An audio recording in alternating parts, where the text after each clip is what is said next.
शुक्लांबरधरं विष्णुं शशिवर्णं चतुर्भुजं प्रसन्नवदनं ध्यायेत् सर्वविघ्नोपशान्तये यस्य द्विरदवक्त्रद्य पारिषद्यपरसजं विघ्नं निघ्नन्ति सततं विश्वक्सेनं तमाश्रये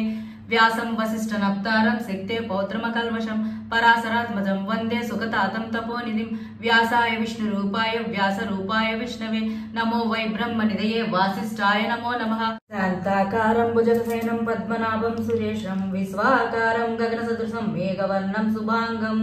लक्ष्मीकान्तं कमलनयनं योगिहृद्यानगम्यं वन्दे विष्णुं भवभयहरं सर्वलोकैकनाथं मेघश्यामं पीतकौसेयवासं श्रीवत्सांगं कौस्तुभोद्भासितांगं पुण्योपेतं पुण्डरीकायताक्षं विष्णुं वन्दे सर्वलोकैकनाथं नमः समस्तभूतानामादिभूताय भूभृते अनेकरूपरूपाय विष्णवे प्रभविष्णवे ओं नमो विष्णवे प्रभविष्णवे सशंखचक्रं सकिरीटकुण्डलं सपीतवस्त्रं